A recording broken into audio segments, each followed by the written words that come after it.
to the max. Welcome to Tax to the Max, where we discuss tax-related issues. Today, this video is about dependents. We're gonna discuss what happens when someone else claims your dependent on their return. So, what to do if someone fraudulently claims your dependent on their return, okay? Rejected returns and CP 087A is a way to determine whether or not someone has claimed your dependent on their return. Usually when you submit an electronically filed return, it'll be rejected and then something along the lines of saying, hey, your dependent social security number was claimed on someone else's return. Or if you submit paper returns and you're traditionally a paper return submitter, don't even know if that's a word, you'll receive a notice CP 087A notifying you that you and someone else had claimed your dependent on their return. What that letter does is basically give you the chance to reconcile, okay? Now, for the matters of identity theft, I know a lot of taxpayers probably ask, like, can I get an IP pin or something on my dependent social security number so that no one else can file my dependent? If your dependent is a taxpayer and files a tax return, yes. If your dependent is not, no. Do I think that's gonna change sometime in the future? I don't know. Maybe if we talk to the commissioner of the Internal Revenue Service, we can get an answer on that. Well, good luck with that. Steps for resolutions of this issue, because this is what's most important. What do I do to resolve this issue? So the first thing is you want to determine whether or not you're eligible to claim the dependent on the return. Now, I know you're thinking like, I can, but just look over the rules.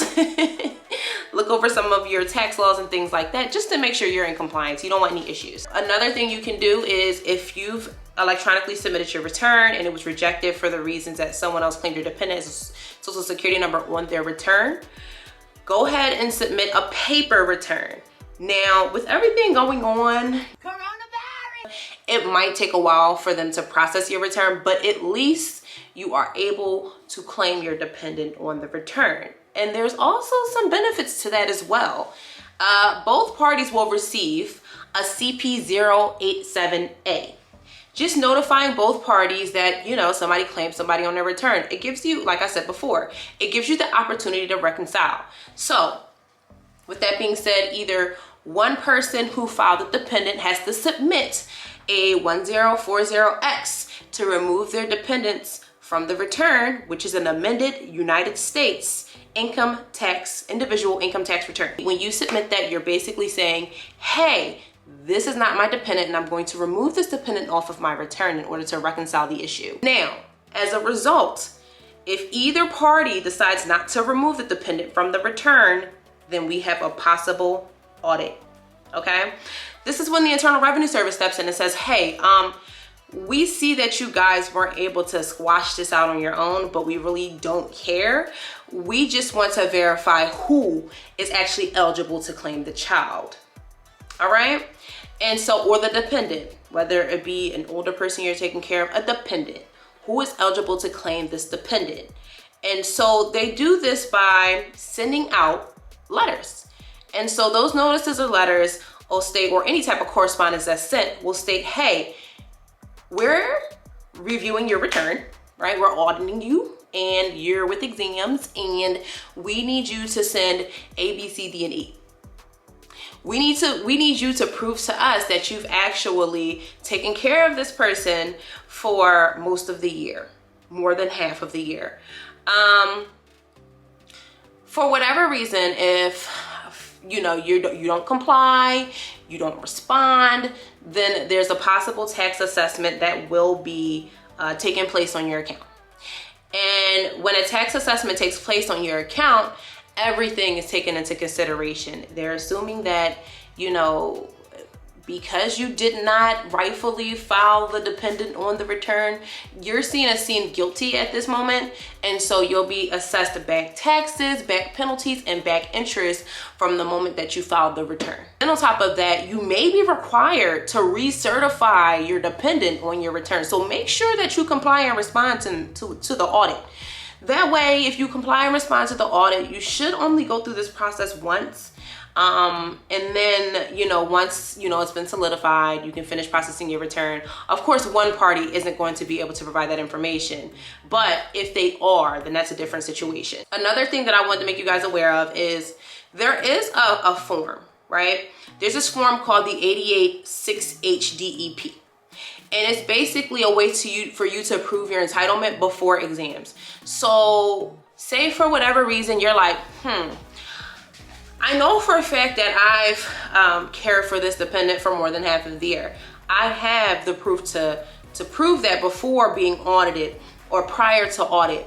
So what I'm gonna do is I'm gonna submit my return, submit all the supporting documentations for my return, and also include this form 886, H is in Harry, D is in dash, D is in dog, E is in elephant, P is in Piper or Paul.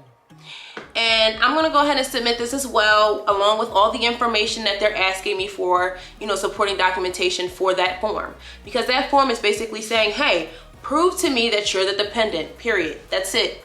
Period. So at that point, I really don't see a reason why you would be audited in that particular situation, but always keep your eyes open, look out for the mail, look out for the letters.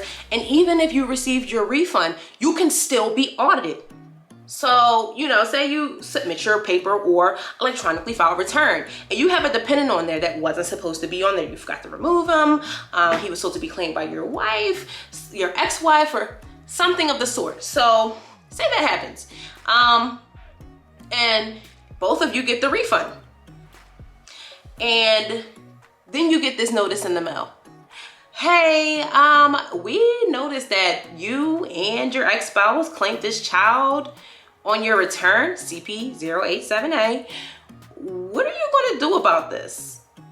Who's going to remove the dependent from their return so that only one person is claiming this dependent on the return? Oh, you know what? I'm not doing it. I'm not doing that either. I mean, I think I'm eligible. I think I'm eligible too. Okay, so we see, this is the notice of letter that's coming from exams. Okay, so we see that neither of you submitted maybe a 1040X to remove the dependent. So we're gonna need some more supporting documentation for you to prove that this is your dependent. So here we go. We need A, B, C, D, E, F, G. We need you to respond by ... And if you don't respond, then we'll take further action, blah, blah, blah. Okay, well, I know for a fact, I don't have that information. So what do? Well, you pretty much lose.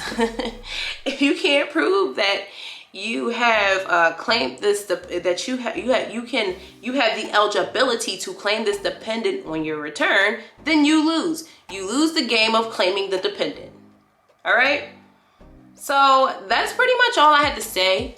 No, the IRS will not provide you with information about who claimed your dependent. No, you cannot call in as a dependent and see who claimed you on their return.